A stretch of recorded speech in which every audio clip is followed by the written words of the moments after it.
things that I've been fascinated about is the whole idea of success and growing and what that looks like. You know, I've always been a big proponent of growing and moving forward and really seeking out what are the things about success that we can learn. I came across this book again recently. You know, sometimes when you read something, it doesn't speak to you at the moment, but then later when you come back to it again, and this is the 2017 book by John Maxwell, No Limits. First time I read it, it was, oh, that's interesting, but it just didn't speak to me.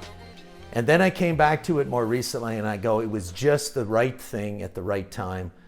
And sometimes you find that in life, you'll hear something once and then you come back to it again and it really speaks to you and answers the questions that you've been asking.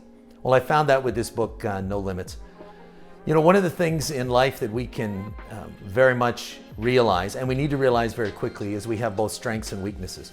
Not everybody is strong in everything, and not everybody is weak in every area. And especially when you make the decision to grow, you're going to grow in some areas, and I have as well. You're going to grow in some areas better or stronger or faster than you're going to grow in other areas. And I've developed this 80-20 rule. They call it the Pareto principle. And that is, I spend 80% of the time working on my strengths and 20% of the time and effort and energy working on my weaknesses.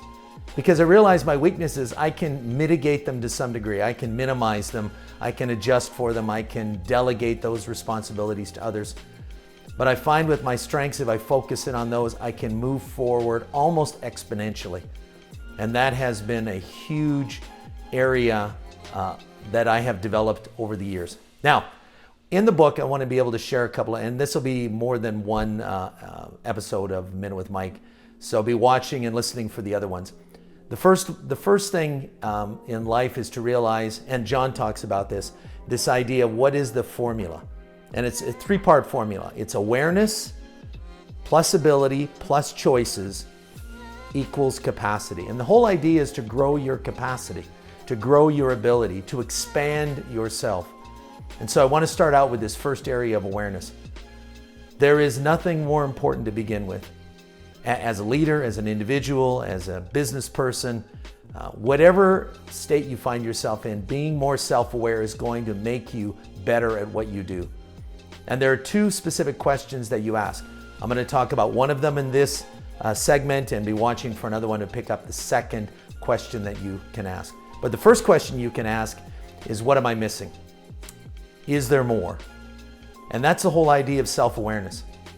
And it's going to involve starting to do some things and stopping doing some things. Number one, stop making excuses and stop blaming others. I used to do this and I found it stopped me from growing. It deferred responsibility to someone else instead of taking personal responsibility. And it just sabotaged any level of success. Don't be a victim. Take responsibility for your life, the hand that you've been dealt, the circumstances in your life, and make a choice to move ahead. Number two, avoid success fantasies. And this is the idea of I just hope and I believe that something good will come, instead of developing a plan and taking action. You will stay stuck and you will live in that fantasy world forever. If you don't transfer those success fantasies that you may have, set them aside, develop strategic goals with action plans to be able to move ahead in your success. Number three, talking too much and listening too little. This has been a huge game changer for me, asking more questions.